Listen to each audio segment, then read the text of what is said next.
सुबह 6 बजे की ट्रेन पकड़ने के चक्कर में 3 बजे उठकर पीयूष ने जल्दी जल्दी तैयार होना शुरू किया। अभी वो अपने कमरे से निकलकर बाहर आया ही था तो देखा मम्मी खाना बना रही थी। मम्मी आप क्यों परेशान हो रही हैं? मैं स्टेशन पर कुछ खा लेता। नहीं बेटा, बाहर का खाना खाने की क्या जरूरत, मैंने खाना पैक कर दिया है, लेता जा। पीयूष ने जल्दी से कैब बुक की। कुछ ही देर में कैब आ गई। उसने जल्दी से मम्मी के पैर छुए और स्टेशन के लिए रवाना हो गया। टाइम से पहुंचकर पीयूष को बहुत सुकून मिला। समय पर गाड़ी चल दी। पीयूष अपना सामान सेट करके बैठ गया।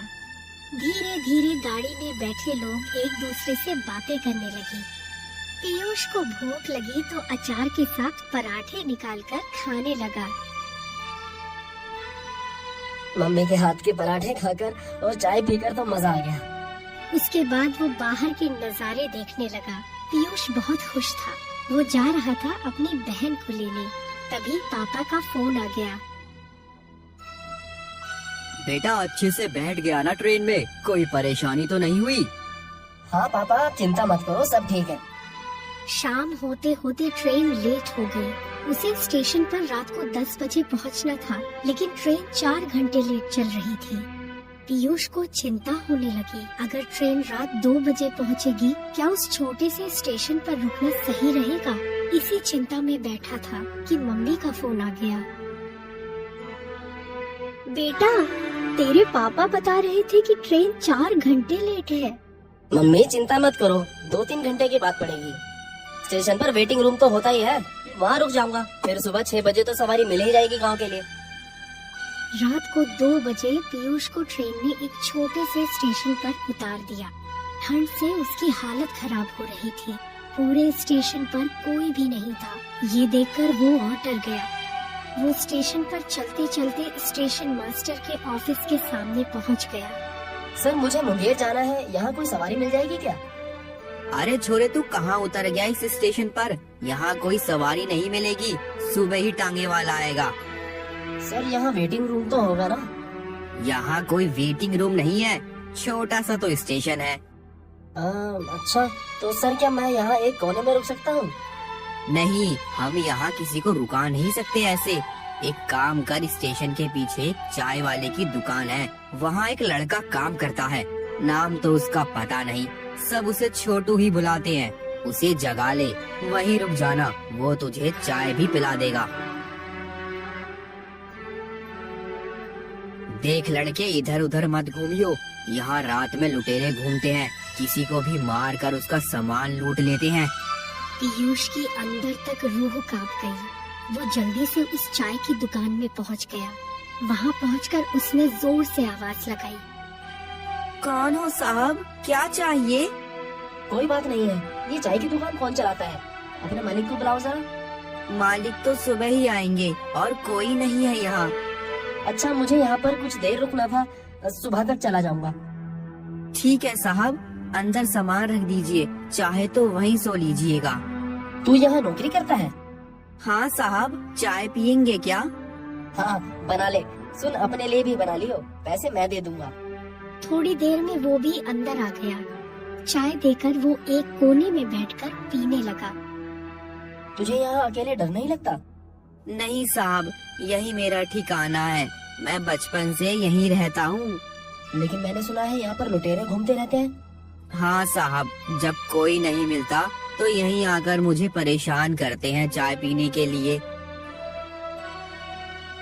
डरो मत साहब, अब कोई नहीं आएगा। क्यों? अब यहाँ कोई ट्रेन नहीं आएगी, सुबह ही गाड़ी आएगी अब। अच्छा अपने बारे में कुछ बता, तेरा असली नाम क्या है? हम लोगों का नाम नहीं होता साहब, कोई कुछ भी बुला देता है, मतलब तो बुलाने से ही होता है ना। तेरा घर परिवार?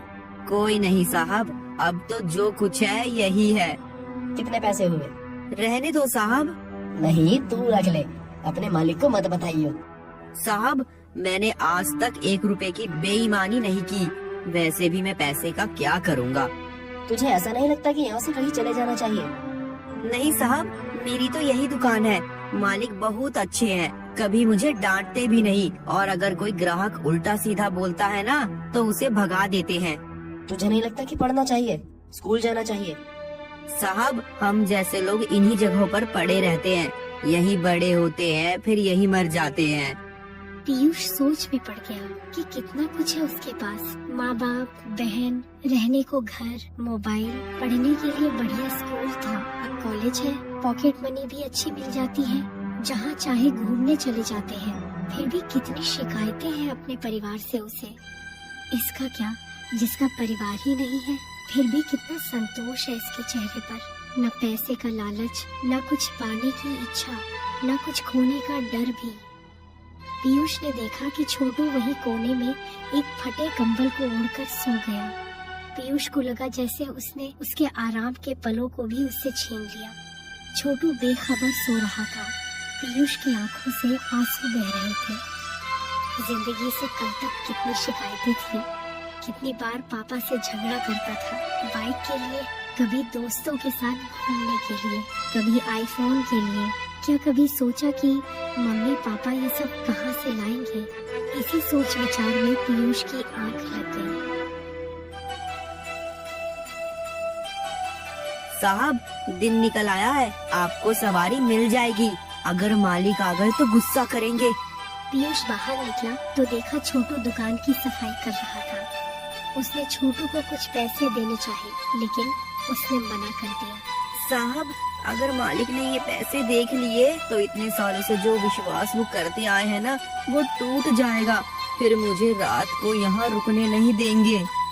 छोटे से बच्चे से जिंदगी का सबक सीखकर पीयूष तांगा में बैठकर अपनी बहन के घर उसे लेने रवाना हो गया। आज उसके मन में अपने माता पिता के लिए सम्मान बहुत बढ़ गया। अब उसे अपने सारे सुख फीके लगने लगे।